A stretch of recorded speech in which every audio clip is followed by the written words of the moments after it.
In 1936, William Surrayon said, "I should like to see any power of the world destroy this race, this small tribe of unimportant people, whose wars have all been fought and lost, whose structures have crumbled, literature unread, music unheard, and prayers are no more answered.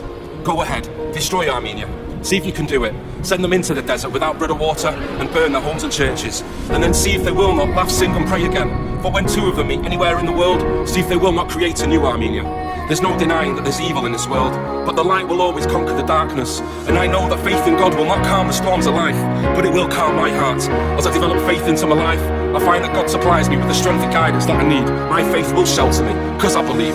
Growing up, I'd hear stories of the horrors that took place far away, too young to understand concepts of time, space and race that came with age. When I was faced with the fate of my ancestors, I began to trace, piecing together the story becoming familiar. I couldn't figure how the human race could harbour so much hate. The pain of 1.5 million people, innocent and peaceful, forced from the lands for following the Bible, treated less than equal, herded off like cattle onto trains. What lay ahead of them unspeakable. Speaking of evil, here's the story of our struggle, a massacre unequalled.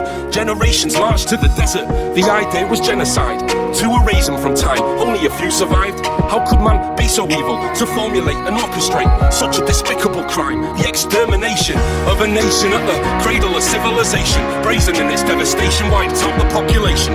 Even the devil was so surprised with what he saw with his eyes, he got down on his knees and cried. April 24th, 1915, local leaders and the clergy forced to gather round it up and shot. Pregnant women shocked as a knife cut their stomachs up to stop their unborn babies' beating hearts. And that's just the start. Children tied to rocks, thrown off cliffs from high up top. My people's plight, set alight in caves, turned to mass graves. Satan won while the world sat and watched on. Souls taken, my tribe forsaken for what? Wealth, power and greed of dirty politicians fulfilling selfish needs. The truth untold of a traumatized nation undergone systematic eradication. Well, Hitler said in 33, who after all speaks of their annihilation. Well, generations on we carry scars of our forefathers, small in numbers, we're still together, holier in number. But we remember, the smallest the seeds can grow into the greatest of trees. Even though a century on it never ends, all men are gone. They sacrificed their lives, defending the lands. And our wish is for man to understand their master plan. Until then, united in strength we'll stand, devoted to build a prosperous future. We know never to forget that we're high till we die. Rest in peace to all those that we've lost.